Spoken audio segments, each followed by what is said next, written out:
and with our, I think we will find also relation to our situation as well, which is that Yom Ha'atzmaut, which we just finished a few hours ago, for many years, the central celebration of Yom Ha'atzmaut was a military parade, was parading the army and military equipment around the cities of Israel. It's pretty much stopped recently, but still. And then there was that the army bases are open, and people would come to visit the army base and also look at army equipment and get some sort of tour, which is also a tradition that seems to have pretty much ended.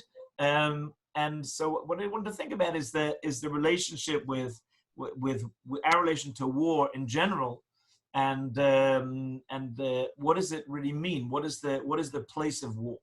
And what I wanted to use the source, the springboard for that discussion, is the Mishnah, which is in front of you, hopefully on your screen, in source Aleph, which is a Mishnah from Masechet Shabbat. Masechet Shabbat is discussing what is muksa and what is not muksa. Muksa is a rabbinic concept that we're all very, very familiar with. We have in our shul, once a month, we have shoot, questions and answers for the children of the Kila, together with the Rav of the Kila. And the kids can ask whatever they want, and hopefully the rabbi is able to answer them. And the question of muksa comes up every single month. There's something, is this muksa, is that muksa? Muksa has become a very important part of our observance of Shabbat. But muksa is a reasonably new concept in Talmudic terms, in the fact that there are Rabbi Shimon who doesn't hold there is such muksa. And so there's a tremendous discussion in the Gemara, in the Mishnah, and later in the Gemara, what is muksa, and what exactly is the reason for muksa, and what things are considered muksa or not. And you understand the concept of muksa is hoksel tamidato. A person has removed something from their mind, from midato, and I'm saying that I'm not going to use that thing on Shabbat because it is not a Shabbat related item. So we could not use a pen, because a pen is used for writing, and writing is a non-Shabbat activity, and therefore we would say that a pen is muksa. The Mishnah has a long list of things such as that, and one of them is the Mishnah in front of us. Lo yetze ish lo b'sayf velo b'keshev velo b'tris velo b'eilach ala velo b'romach v'in yetze chayav chatat. A person should not go out carrying a saif, a sword, a keshet, a bow. A tris is a piece of armor. Velo ba'ala is also a type of protection. Velo b'romach, a spear. We shouldn't go out with clay avodah. V'in yetzeh chayav chatat. And if a person went out in those wearing those things, that would be considered a chatat. That would have to bring a sin offering. And the reason for that is those things are not related to Shabbat. And therefore, they are muksa. Why chayav chatat? Because we cannot even claim that those things are clothing. Generally, we're talking about a person going with a sword or a bow or armor or a spear. Those are things that may be worn on the body. And since they are worn on the body, we could argue that that's clothing. And since it's clothing, it can be carried on Shabbat from my domain outside of my domain. Says the Mishnah, no. Person who wears such a thing is not only is it a problem of muksa, but it's also a problem of carrying, because we are carrying them from my domain outside. That's the Tanakh. Rabbi Eliezer said, Tachshitim memlo. They are not considered to be prohibited items. Rather, they are tachshitim. They are ornaments. They are jewelry that a person should wear. So we see a Mishnah, a machloket in the Mishnah, as to whether wearing items of war, armory, and armaments, whether they are considered to be clothing or not. Rabbi Eliezer is of the opinion that those things are tachshitim. They are ornaments. And the Tanakhama is of the opinion that they are not ornaments. That's an argument about Shabbat. Continues the Mishnah, "V'hachamim omrim einam ele gnai." They can't possibly be ornaments because it's a gnai. It is a slur that we should have such a thing. It is a detriment that we should have such a thing. What do we know? There's a pasuk. Shene'emar v'kitetu chorvotem le'itim v'chanitohem lemizmarot v'lo yisa goy el goy cherev v'lo yilmadu od milchama.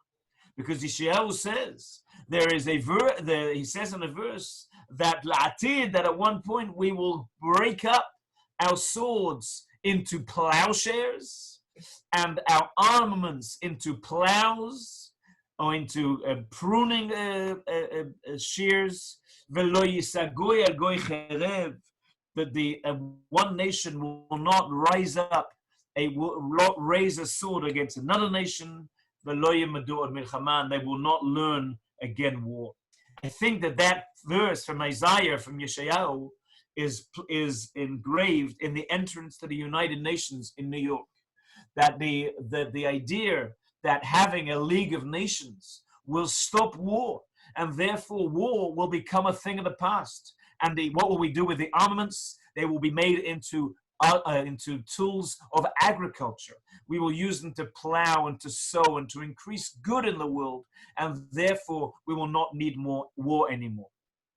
This Mishnah is a halachic discussion, whether a gun is considered muksa or not. It's a sheila, a very appropriate question today in Israel, as to whether a person, a soldier who is carrying a gun, can they carry a gun on Shabbat, or would on Shabbat that be considered muksa? It's all based on this machloket in this Mishnah. And the Mishnah says that the Tanakhama holds that a gun and armaments are muksa and are not considered something that we should be using and carrying on Shabbat. Rabbi Eliezer says they are considered to be an ornament, and therefore it is glorious that we should have such a thing, and therefore they are not considered to be muksa because there is a use for them on Shabbat. When the Nazir, Rav David Cohen, he was one of the foremost students of Rav Kook. His son, Rav Shar Yeshuva Cohen, was the rabbi of Haifa. He died recently, and Rav Shar Yeshuva Cohen was an officer in the army. And when he came to be married, he came from, I think even from war, from out of the army. He came in his army uniform. And the rabbis of Jerusalem who came to the wedding were a little horrified. How can somebody come to their wedding not wearing a suit and a tie and a hat and regular? Why did they come in the army uniform? And the Nazir said about his son, this is bigdei kuna. These are the clothing of the Kohen. This is a something we should be proud of, that we're able to wear this clothing. This is bigdei Kohen. And that seems to be the appropriate answer, Rabbi Eliezer. But the rabbis disagree. The rabbis say that armaments in themselves are a slur, are not a good thing. We don't want to have war. How do we know that? Because Isaiah's eventual prayer, Yeshayahu's eventual nevuah, was that we would get to the point that we would not need to have war. We would not need to fight, and we would not need to have armaments, and we would not need to have weaponry, and we wouldn't need to have an army. That would be Yemot HaMashiach, that we won't, lo yisa goy al goy cherev v'lo yemadu od milchama, that we won't fight anymore. And that the latid lavo, that the eventual redemption will be that we won't fight anymore. And that seems to be something that we're praying for. As we said, that's the United Nations, the League of Nations. It later became the United Nations. That their promise, whether they fulfill that or not is a very good question. But their promise was that we won't have to fight anymore. And so the Gemara, the Mishnah, while discussing a question about Shabbat, takes this whole question about what is the place of war, what is the place of conflict in our view, in our worldview of what is normal. According to Rabbi Eliezer, war is normal. People are always going to fight with each other. Nations are going to fight. That's normal. And while that happens, we also need to fight. And therefore, that a Jew should carry a gun or that a Jew should carry a spear is not a bad thing. It's an ornament. And like the Nazir said, it's bigdei Kohen. Hachamim have a very different approach. The Hachamim say no. It's a concession to the fact that we people fight. But that's not an armament, that's not an ornament, that's not a tachshit, that's a b'di'evet, that's a de facto that we should have war. How do we know that? Because the prophecy for the end of days is no war, is having no war. Rabbi Eliezer seems to know that prophecy. Rabbi Eliezer doesn't seem to think that prophecy doesn't exist. So what does he do with that? How can we say on the one hand that fighting and war is a good thing and that we celebrate it and we have Yom Ha'atzmaut, as we say, at military parades, etc. And on the other hand, we can still hold that we would like there to be no more war. We'd like the end of war. Imagine a world, as John Lennon said, in which there's no war. There's no reason, nothing to fight for.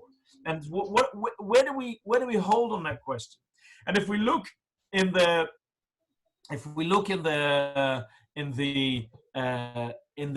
Nevi'im and we look in our sources, there seems to be, in fact, somewhat a dichotomy about do we think war is a good thing or a bad thing. We know that the Tanakh is full of wars. We know that Avram, Yitzchak, and Yaakov fought wars. We know that David HaMelech fought wars. David HaMelech fought so many wars and was successful that the fact that Pasuk says in Divrei Hayamim that the reason that David HaMelech was not able to build the Beit HaMikdash was that he had been involved in too many wars. And the answer should be, and what the Mefarshim ask on that, is if that's the case, then why did the Kadosh Baruch Hu send him to so many wars? Why was war so important? What is the place of war?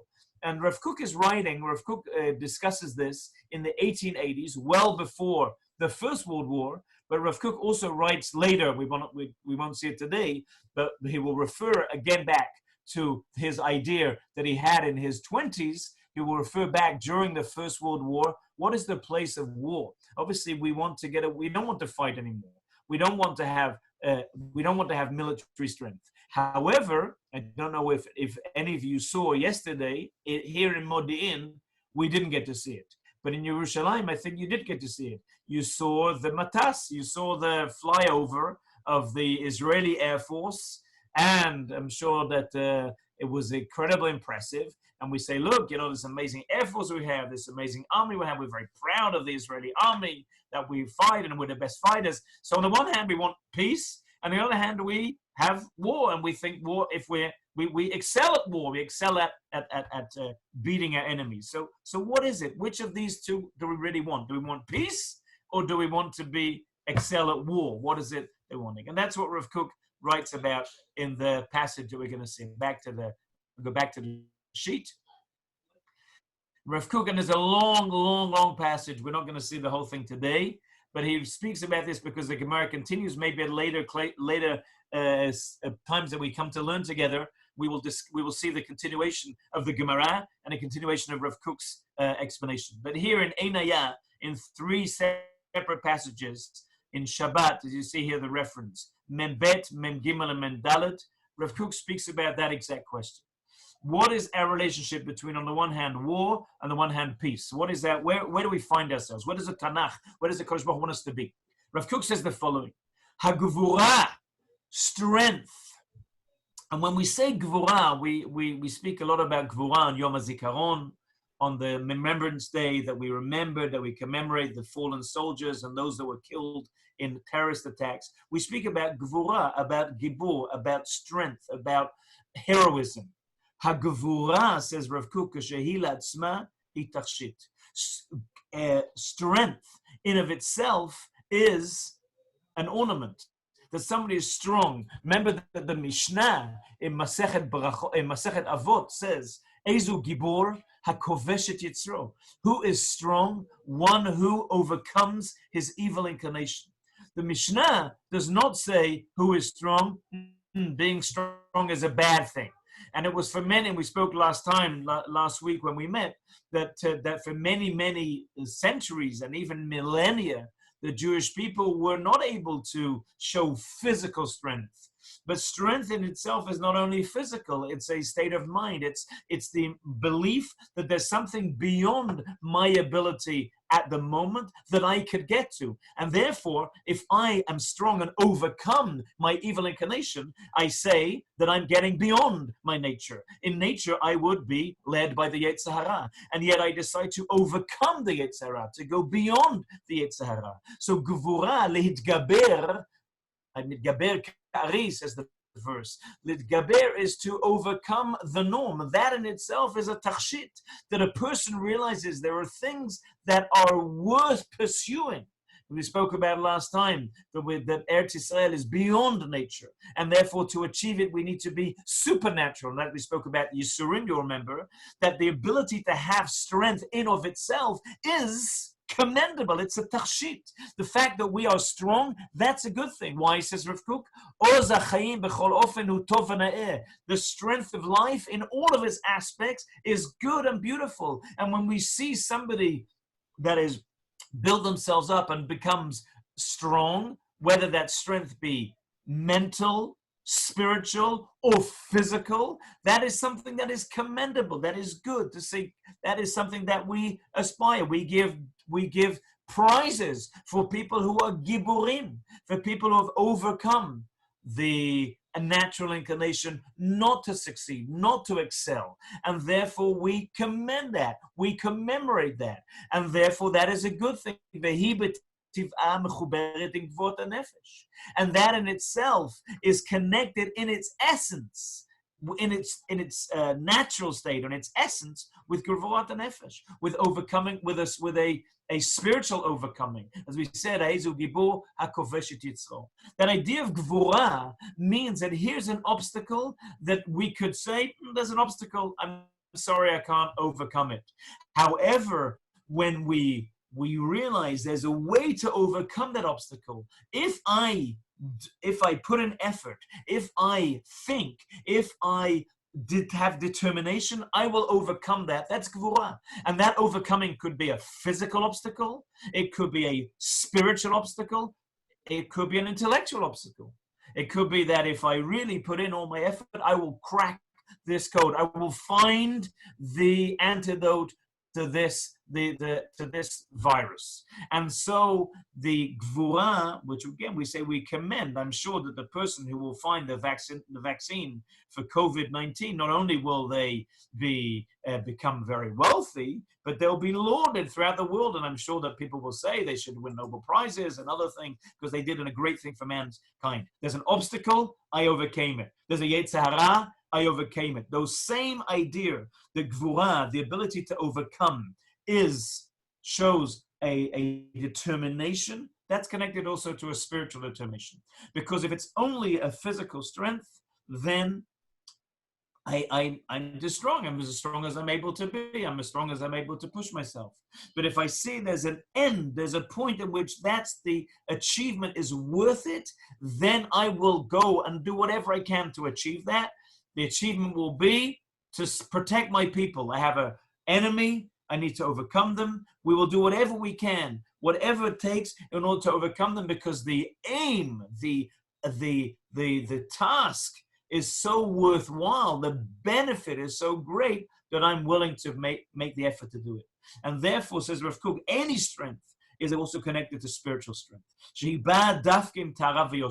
That comes with its purity and with its straightness, with its a desire to get to a better place, to a higher place. Al Kain, says Rav Kook, and therefore the external signs of strength, we said before, the sword and the bow and the spear and the armor, also are ornaments. Well, Rav Kook's asking an interesting question. All right, we asked, why is something muksa and why is something not muksa? We said that muksa is something that I don't use on Shabbat.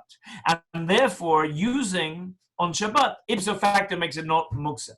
So I could say eyeglasses. Are they muksa on Shabbat? Clearly not. I need them. Because if I don't use them, I can't see a thing. And therefore, it clearly are not muksa. Why do we say that, let's example, we said before, a gun. Why would it be muksa on Shabbat? Because you don't have a use for it. Why? Because you shouldn't be doing war on Shabbat. But if I'm using it in order to protect myself or protect my community or protect my country, then clearly it's not muksa. But Rabbi Eliezer doesn't say it's not muksa. Rabbi Eliezer used a very interesting word. Rabbi Eliezer said it's a tachshit, it's an ornament. How can it be an ornament? You could say it's a need, but I don't think we can say it's an ornament. Now, sometimes if you have a very ornate glasses or a very ornate watch, then you could say it's an ornament. But most things that we use are not necessarily non-muksa because they're ornaments. They're non-muksa because they have a use. Rav Kook goes to a deeper idea and says that if the tools of war are an external expression of strength. They're not strength in itself. We've spoken about that before when we spoke about Rav Kook's poem related to the 3 weeks in which Rav Kook speaks about Gvura Ruchanit. Some of you will recall that we spoke about that. The Gvura Ruchanit is an inner strength, not an external strength. If I have a gun, I'm not really strong. If I have a gun, I'm only as strong as my gun. I'm only as strong as my armaments. And so what makes me strong? My armaments or myself? Well, clearly I'm only as strong as my armaments. If you've got a bigger armament, a stronger gun, and I've got a weaker gun, then you're going to be stronger than I am. But neither of them are really strong. And therefore, remember that idea is that two people are being chased by a leopard, and one of them starts thinking, how are we going to fight back at the leopard? The other one just puts on his running shoes and starts running. And the first man says that the second man is running, you think you can outrun the leopard? He says, no, but I can outrun you. And so once I've outrun you, I'm already okay. The leopard's going to get you. So once strength becomes something external, so then my money is as strong as my armaments. Rav Kook says something very deep. He says that the weapons are an expression of the whole concept of strength. And the question really in the Mishnah now becomes not a question of is a gun muksa or not muksa, but what is the attitude that we have to strength? And when strength becomes my ability to overcome an obstacle, that I see an obstacle in front of me and I say, this is not going to stop me. We're going to do this because the aim, the end, the benefit is so great that I will overcome that. Then that strength is something that is positive and something that is beautiful and something that's ornate. And therefore, while the tools of war we could discuss, are they good or bad, the concept of strength, the concept of saying, here's an obstacle that I'm going to overcome, that I'm not going to let it stop me. I'm going to have to go through it and deal with it and fight it and find a way to overcome it, because otherwise the end point will be so bad, will be so tragic, will be such a lack that I will always regret it. That I didn't overcome, that I laid down and let that obstacle stop me. Once I do that, once I say, no, I'm going to overcome it, that strength in itself is an ornament to humanity. That's something that we say, here's something that I have a higher desire, a higher importance, a higher purpose that I'm willing to fight for. And it's a very interesting idea, because now it stops becoming muksa, not muksa, good or bad. It becomes a tachshit. It becomes, how do we ornate ourselves? What do we find things that are worth fighting for? And I think it was Nietzsche who said that if there's something that that's an importance to fight for, we'll find a way to fight for it. Once we say, these are the things that are important to me, those are the things that I want to learn how to overcome. Or I want to overcome the things that stop me achieving those things that are important for me. And therefore, if war enables us to protect the Jewish people, because what's important is the Jewish people, what's important is the preservation of the community, the preservation of society, that's important, and therefore we'll find a way to do that. That strength in itself becomes something that we don't say that it's ornate and wonderful, but the idea that we have that desire to be strong, to overcome that obstacle that stopped us achieving our aim, that in itself is ornate. That in itself, as we said, is praiseworthy. That in itself is also will be cherished by yourselves and by others. And that's the nature, says Rav Kook, of Gvura at all, across the board. That when strength shows, and strength is a declaration of my belief that I can overcome this obstacle, and that it's worth overcoming the obstacle, that what's on the other side of the obstacle is so worthwhile that I'm going to overcome it. And when we think about it, that's really strength. And that's really what exactly the Mishnah says about strength that's in the spiritual sense, in the Yetzer Hara. The Yetzer Hara, we could lie down and say, okay, that's just the Yetzer Hara. We spoke about it last time, that we could just say, we're not going to get Olam Haba. All right, nebuch. I wasn't able to overcome my desires. They were too strong. I didn't make it. Why do we have a desire to overcome our evil inclination and to be better people? Because we believe being better people is worth it, is so beneficial that even though it's a struggle against Yetzer Hara, and it may be for some people a daily struggle and an hourly struggle and a struggle every moment, it's worth it because the benefit that I have is so great that it's worth undergoing that struggle. And therefore the struggle itself becomes something that's worth it. And we're speaking last week, we're speaking about exercising. And I spoke also in my shul, also on Zoom, on Yom HaZikaron about exercising. And I said that really we could get to exercise, if we could have the achievement without the exercise, then we would like to have that. And a woman wrote to me and she said, I'm a marathon runner. I was a woman in my shul. And I disagree. In fact, I love the effort, the idea, the journey, the getting there is as important for me. Obviously, I like to run the finishing line, but the getting there, and she said it's akin to learning Daf Yomi. So Daf Yomi, I love learning Daf Yomi. I learn every Daf, but the effort, the getting there, the half an hour that I spend every day learning, half an hour, 45 minutes, breaking my head as I did this morning to understand the Daf, that the journey is important, not only the final achievement. And now the journey becomes something that is praiseworthy. If I would see someone learning, I don't say, well, never, you didn't finish the whole daf. I noticed that there were 3 dapim in Masechet Yevamot that you skipped over a little bit, so you didn't really get to Siyum Hashas. No, we would say, that's wonderful. Kol hakavod, you put in that effort. That's amazing.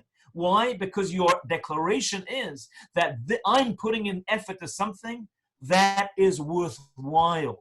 And that's gvura, that's strength. Strength is to say, what is it that is worthwhile for us? And really the question that the Mishnah is raising, now that we understand Rav Kook's understanding, is a very deep one. The Mishnah is saying, what is it that's important for us? What do we consider a tachshit? What do we consider an ornament? What is it that's important for us? And those things we have to now go and achieve. Can we imagine we had something that was so important and we didn't achieve it? Well, we'd say, nebuch. Well, how can you live with that? You didn't make any effort to do it. I had no effort to get there. Then obviously it's not, what you're saying is it's not that important for you.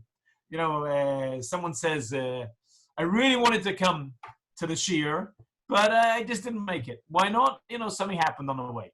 I said, okay, well, obviously it's not that important for you. If it was that important for you, you would have made it. You would have turned up. So obviously, I'm not saying that's not a bad thing. Maybe you came to another shiur that was even better. Maybe a shiur that was more, that was deeper, that had a greater influence on you. Fine. But the idea is that if you didn't turn up, then basically your declaration is, it's not that important for me. Otherwise, you would have made the effort. And therefore, gvura itself, says Rav Kook, is a tachshit. The gvura itself is praiseworthy, is an ornament, because the ornament is, this is something that's so important for me that I'm willing to put in the effort. That's the first place that Rav Kook starts. Continues Rav Kook, we're back on the sheet, everybody can see it. Afal pi, says Rav Kook, but they have another opinion. The Hachamim said, what are you talking about?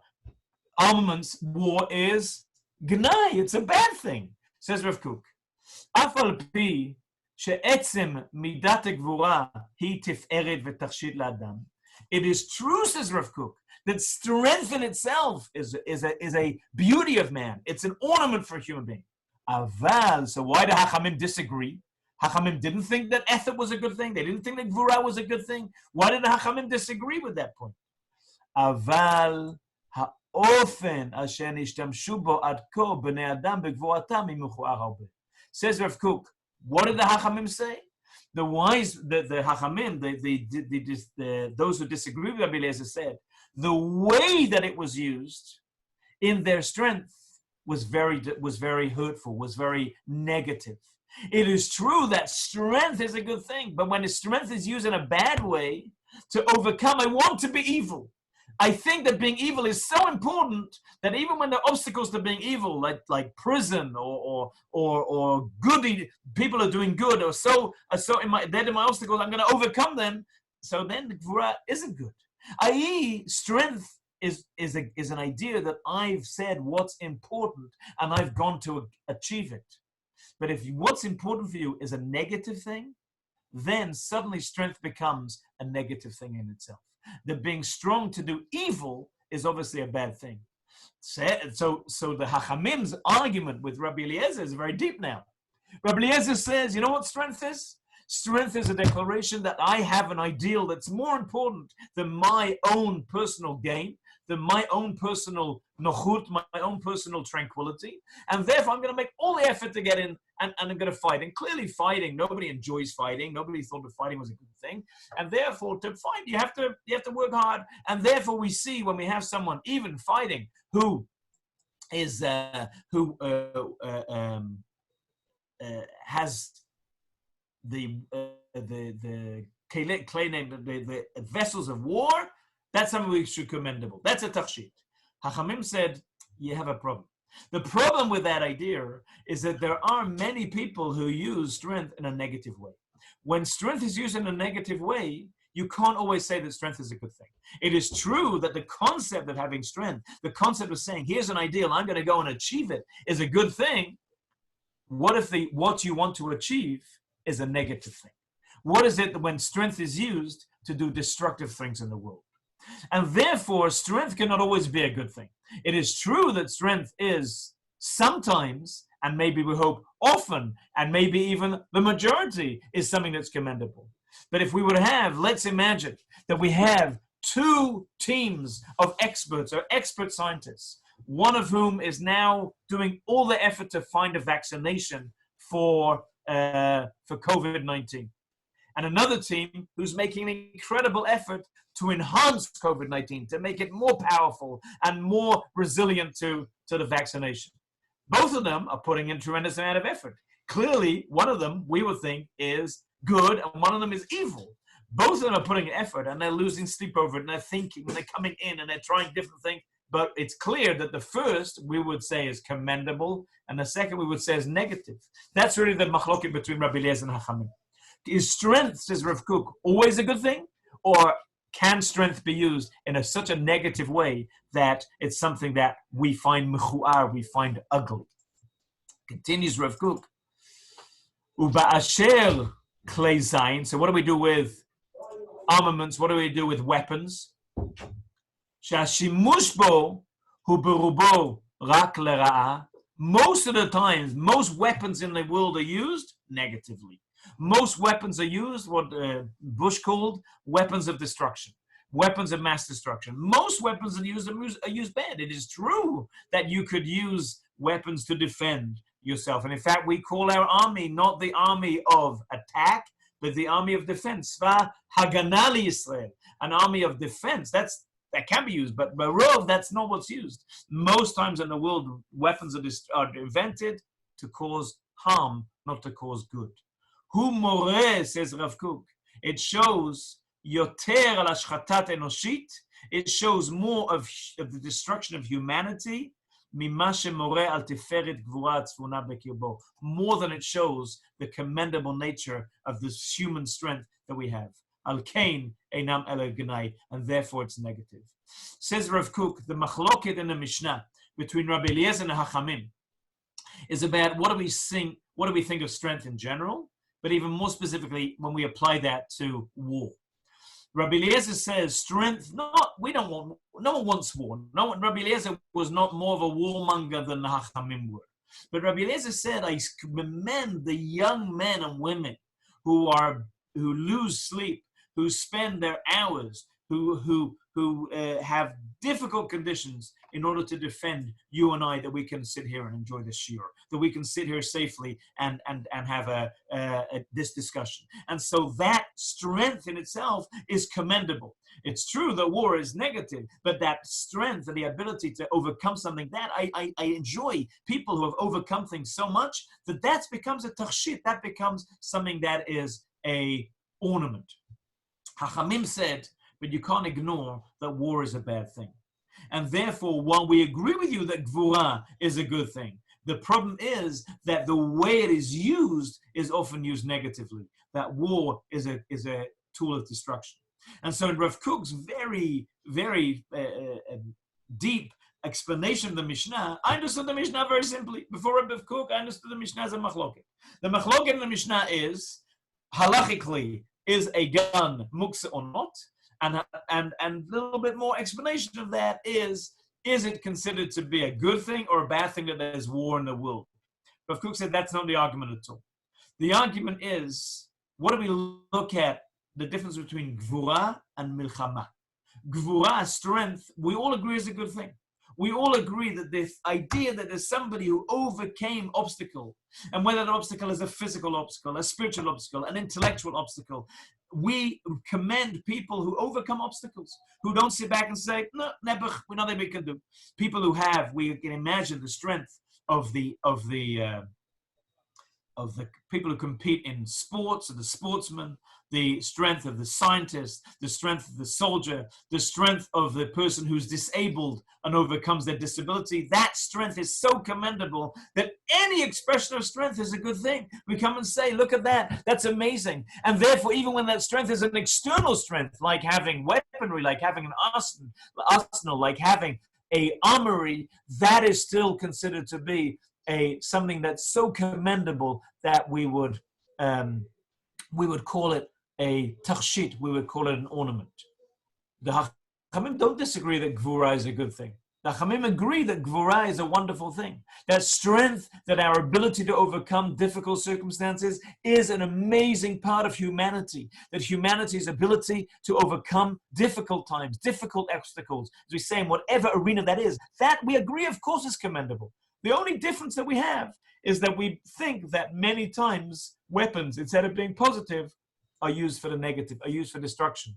And therefore, your example of weapons are Gvura, and therefore, ipso facto, are good, that we disagree with. But we don't disagree that Gvura is a wonderful thing. We don't disagree that there's a great place for Gvura. And it therefore ties in with what we were speaking about last week, that the ability to overcome our natural inclination, that's really matanot gdolot, that's really matanot yafot, that's really the great gifts that God gives us, and that sometimes has to come through effort, through, as we said, yisurim. And then, so that's the basic argument that we have between them. And then Rav Kook says, so why, if that's the case, how do we understand that verse?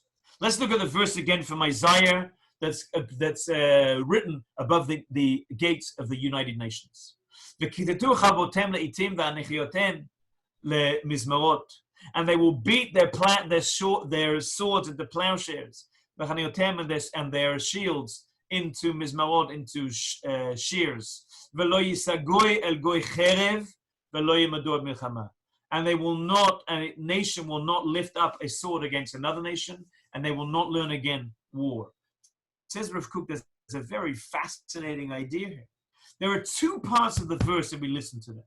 The verse in Isaiah says there won't be any more weapons. There won't be any more arsenal. There won't be any more swords and spears and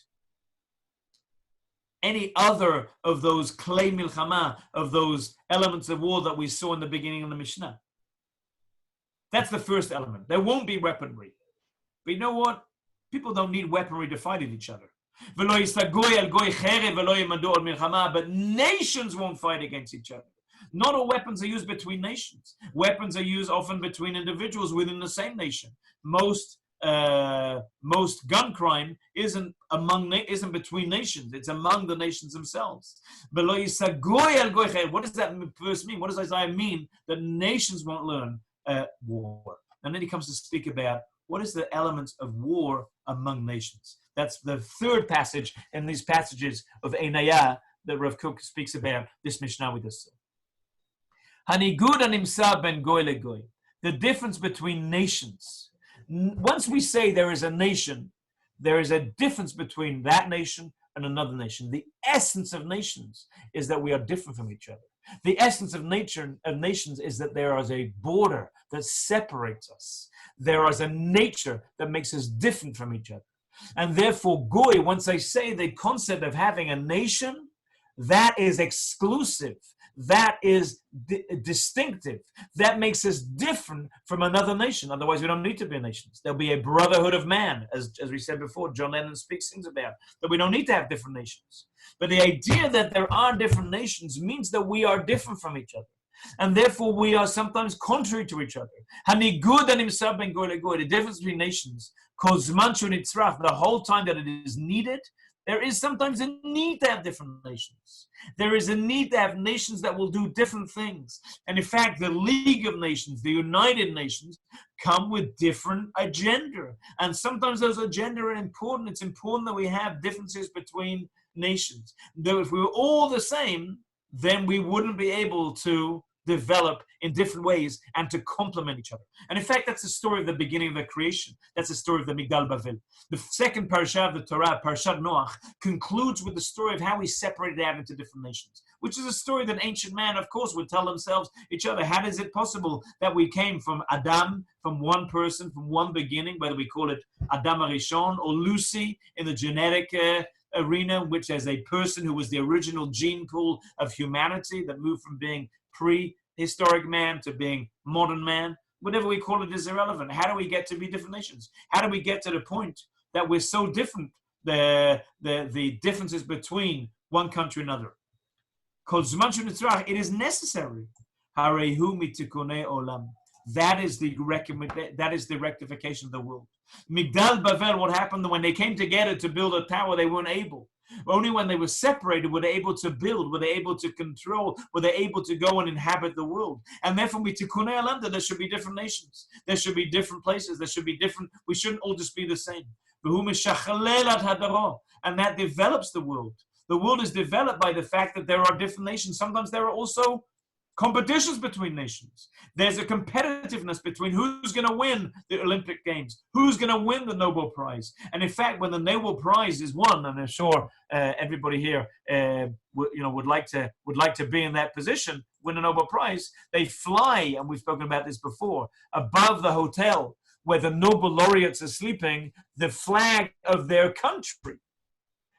What does it matter? It's my personal achievement. No, it's an achievement. I think the statement is that it's somehow an expression of your effort, of your country, of your nation.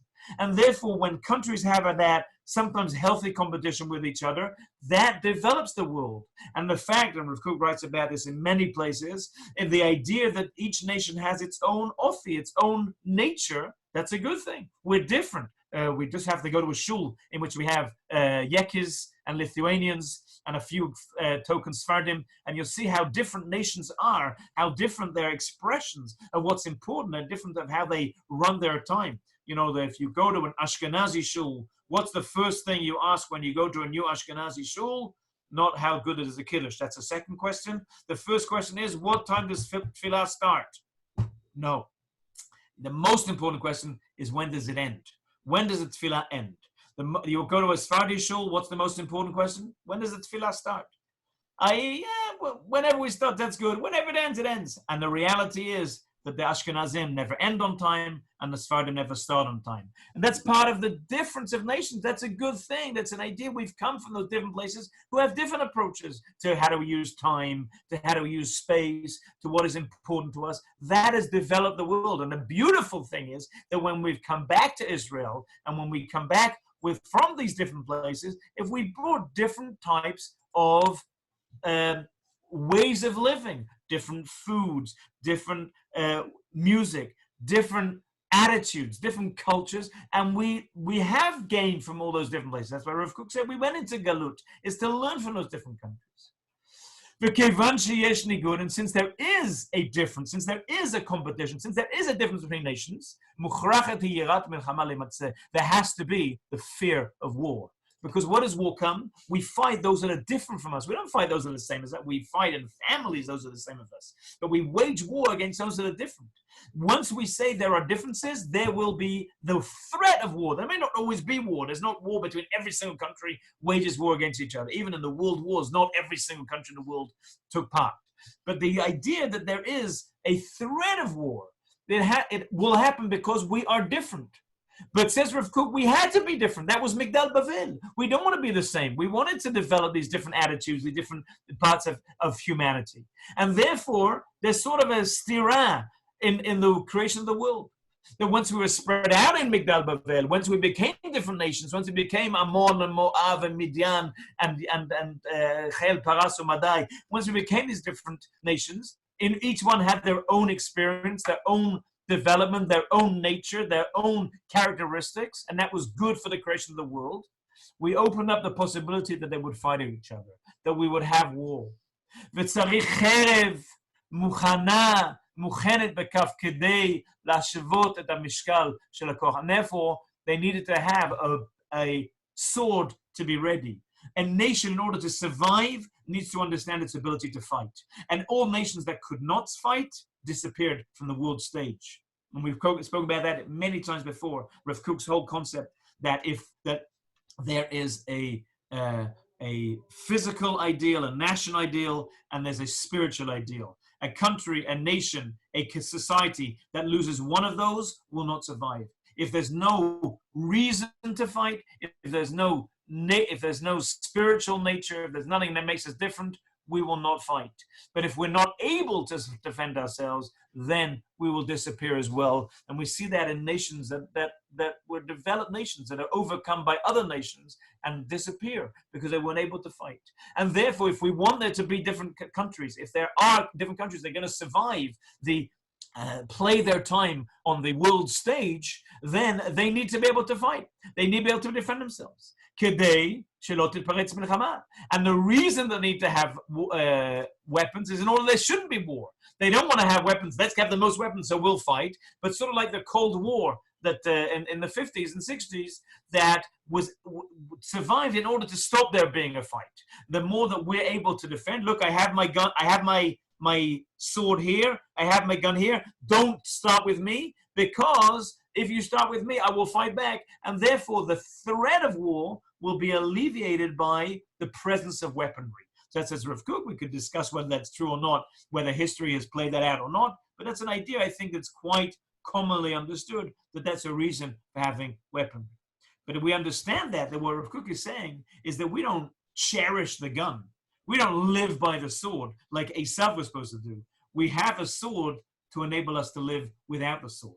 We want to be able to develop, all countries want to be able to develop, and therefore the presence of the sword is able to enable them to develop, not to use that just to fight and destroy and destroy.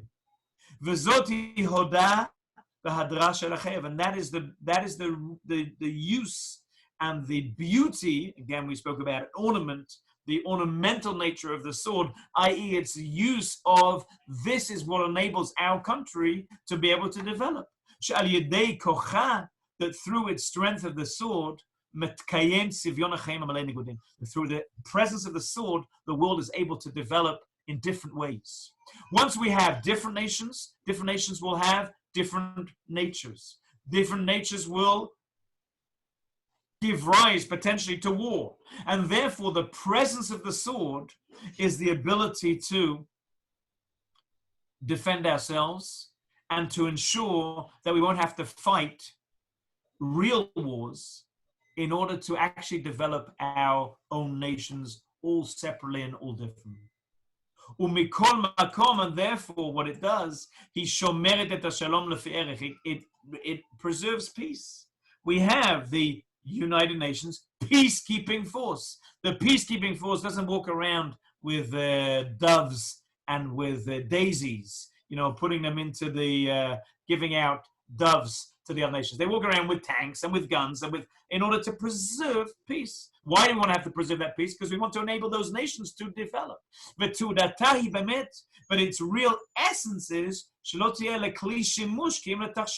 but its real essence is that it shouldn't be used, it should be an ornament. Another expression, says Rav Kook, of ornament. What does Rabbi Eliezer say it's an ornament? An ornament is something that really we have no use for. We just have it. A brooch or a necklace or earrings. You can live your whole life without actually wearing earrings. Look, I can show you. I can show you here. Lived my whole life, not one earring, not in my nose, not in my navel, no earrings at all. Why do we have earrings? They're an ornament, they're beautiful. In fact, that's a whole other area in halakha, which is related to this, is a person allowed to wear ornaments outside, because the possibility is that they will come to remove them and show the ornament to somebody else. Look at this beautiful earring, look at this beautiful necklace. I think if you have a piercing in your navel, you're less likely to open and show it to somebody else in the street. But I don't know. I never had that experience, so I don't know what to compare it to. However, the idea of a tachshit is something that we don't want to use. That's the whole point of it, and that's why the Gemara says, maybe you'll take it. Why would you use it? I use it. Well, maybe I'll take it off. If I take it off, I show someone else, then it becomes something that the use is to take it off. A tachshit, says Rabbi Eliezer, is something we don't want to use. A tachshit, why does he use that amazing? He says that a gun, a sword is an ornament. An ornament is something you never use. Why should we never use it? We don't want to fight. The whole point was to defend nations, to enable them to develop. In order to enable them to develop, we had to defend them. And defending them was not using the sword, but the presence of the sword. And therefore it's a tachshit. Shekoach hanigud yebekoach. That the strength of our differences will develop.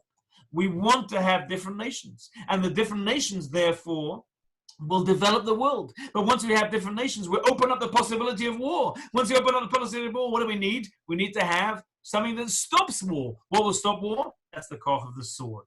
The sword will be that thing that will say, oh, let's stop war, because we have, in the same way that you have weapons, we have weapons. And therefore, if you use your weapons, we'll use weapons. And therefore, the weapons become something that we don't use. They become a tachshit.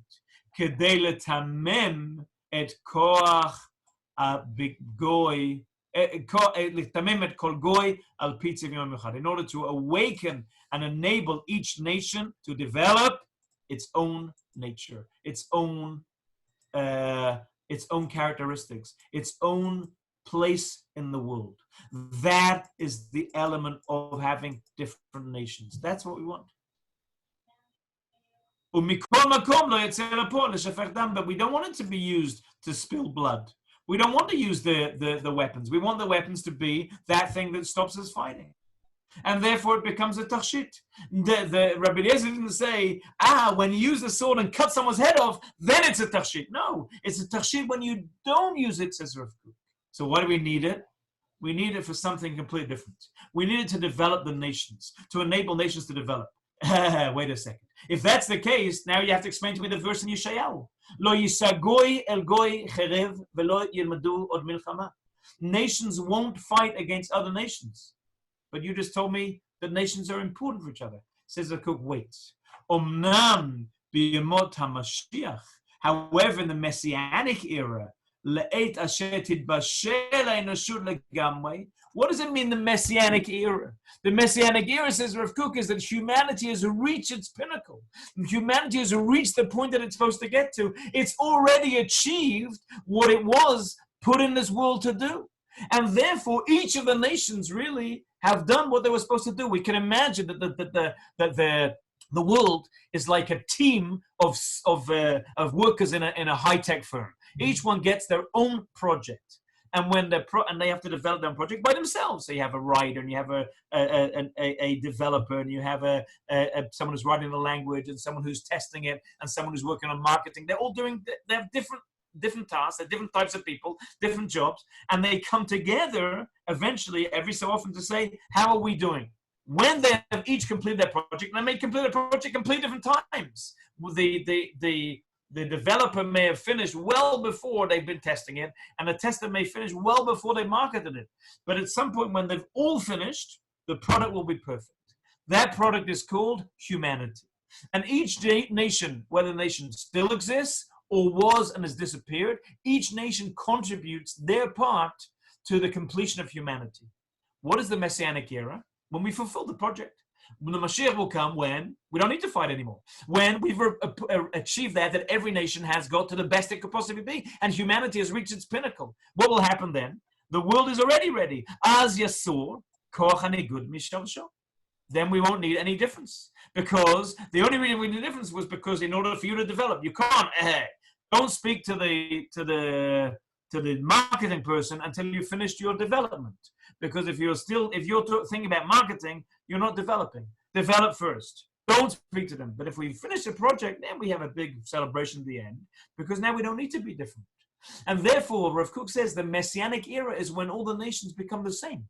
When all the nations, we break down the walls that separate nations, because we've all achieved that which we were able to do separately. We have now, as a conglomerate project, achieved that. And therefore, we don't need to have differences. And the difference that should be between the nations will already exist, and in our ability to control that. In the same way that we have different limbs in a body. The different limbs in the body each have their own task. My hands are used for talking, right? That's why, you shut a Jew up by tying his hands together. So my hands are very important for talking. My ears are used for listening, my eyes for seeing, etc. But my body works as a conglomerate sense. We don't fight each other. Even though we're different, we don't fight each other. It's not in the end of the day, all nations will be the same. There'll be one brotherhood of man will be the same, but all the nations will work together. And therefore, if all the nations are together, what will we not need? We won't need the cherif. There'll be no reason to have that deterrent to war, because we won't need a war anymore. War will be irrelevant. We'll realize that we're working together.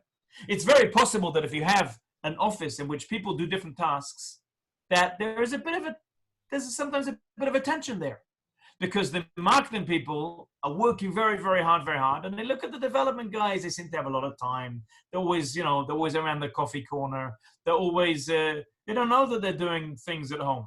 They don't know that they're very, very intensive when they work, and therefore they need to have longer breaks. And so there's sometimes tension between them. And we need to have a deterrent to stop that tension occurring. But if at the end of the day we realize we're all working for this one giant goal, then it doesn't matter how much effort I put in, you put in, we're all working on our own pace, in our own place. That is the project of humanity, is that at the end of the day, when we work together, we don't need to have the deterrent, because what will deter us from fighting each other? Our understanding that we're working together. There's no tension. That tension will disappear. Ki ein kan afilu koach ganuz sheyesh lo efsharut להתפרץ לקהל מלחמות, because there's nothing even hidden that could break out into war. There's no more war. When will there be no more war? Not that we'll all love each other. There'll be no more war in which humanity has reached the pinnacle in which you understand that we're really working for the same aim, which is to make a Kadosh Baruch Hu God over the world, to make this world complete, to achieve the aims of making a just society for all humanity. And therefore, that's the Messianic era in which we don't need to fight each other anymore. We don't need to fight because we were different. Now we understand, even though we're different, our differences complement each other. And therefore, we don't need the sword anymore. What will happen with the sword? We'll make it into plowshares. We'll use it to work together to make a better world. And therefore, there'll be complete peace. And there will be friendliness, honor, respect among nations. And therefore, we won't need the beauty, the ornament of the weapons, because we don't need them anymore. Rav Kook says, in my opinion, a very, very fascinating idea. Rav Kook says that why do we need to have weaponry? Because weaponry was, and armaments were, the deterrent from fighting each other that enabled us to develop as nations. Why do we need to have different nations? Because each nation has its own different characteristic, its own place where it excels. But that idea of, and therefore, since we are different, we fight each other.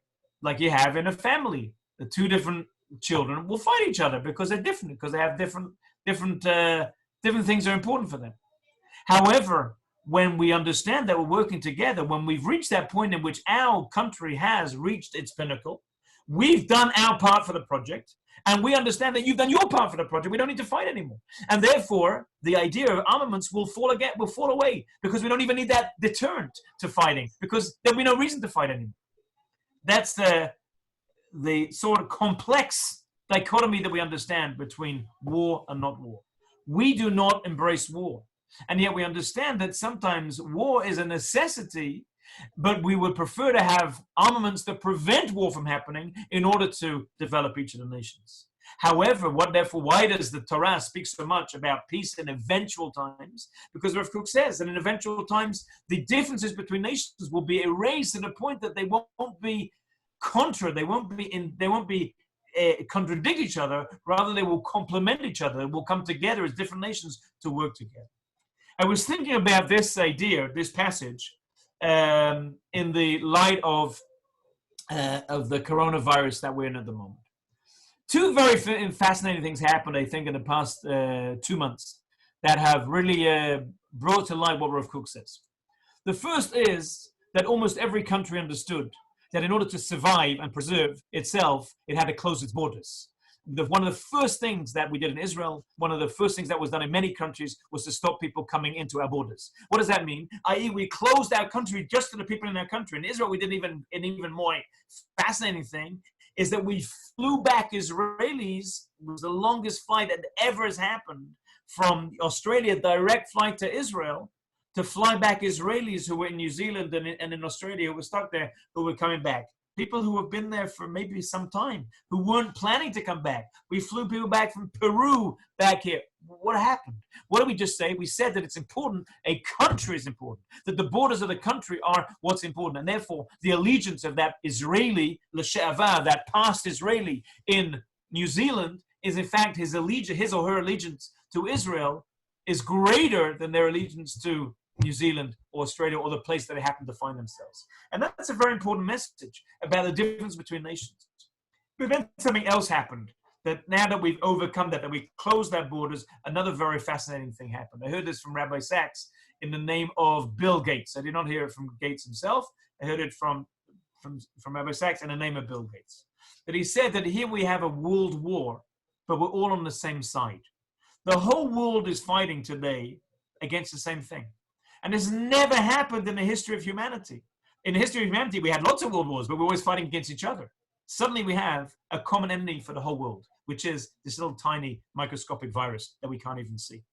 And this has somehow brought our nations to work together. In fact, there have been nations that have been in war for each other, that have stopped fighting each other because they understand that we have a common enemy that's more important, which is overcoming illness. Suddenly we're in a phase of this messianic era. On the one hand, we're understanding the importance of different nations, but on the other hand, we're understanding how the nations really are founded and connected together. And so really here we have this passage, this change, this shift between lo yisa goy el goy. We won't have difference of nations. We become very strongly entrenched in our nation place, in our place as different countries with different expressions of different characters, different natures, different places, different borders. But suddenly we lo yisa al goy cherev. We're not fighting each other, not because we love each other. There is no love lost between the nations that stop fighting. There's not suddenly they put down their guns and arms because they love each other. Because they suddenly realize that that's not a deterrent to make us improve, to make us better. There's something that's more important, and that's fighting together against the virus. And that's almost the Messianic era. I won't kid myself that it's 100% a Messianic era, but I think that it's a very interesting, fascinating idea that Rav Kook says.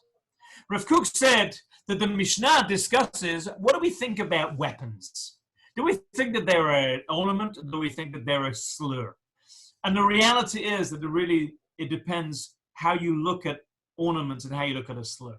Rav Kook says two different ideas. The first idea is that both the Hachamim and Rabbi Eliezer both agree that gvura, that strength, the ability to overcome, is a very commendable and very praiseworthy thing.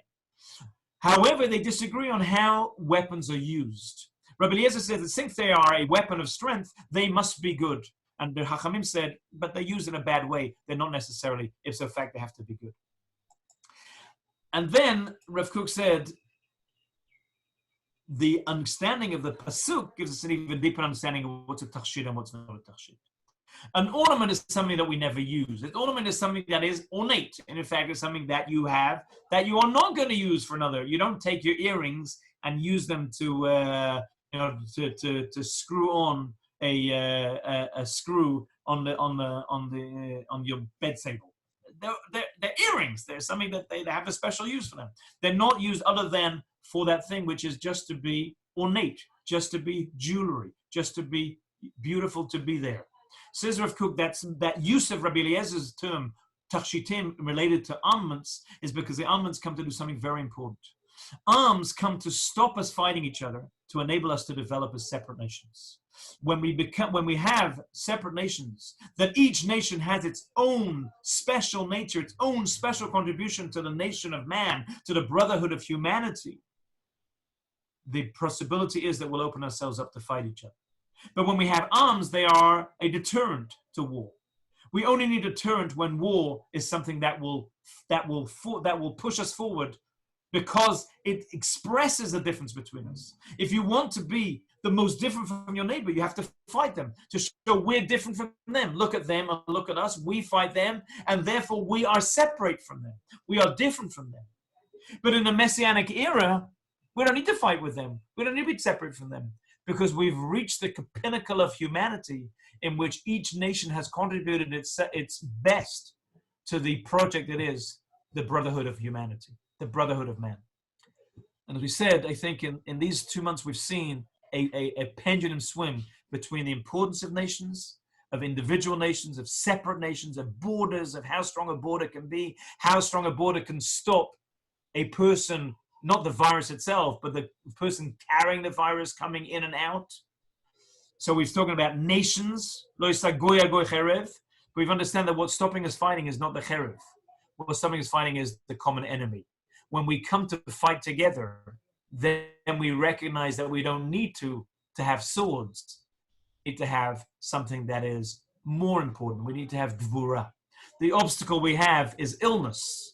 And the power that we have to overcome it is our determination and motivation to create a better world.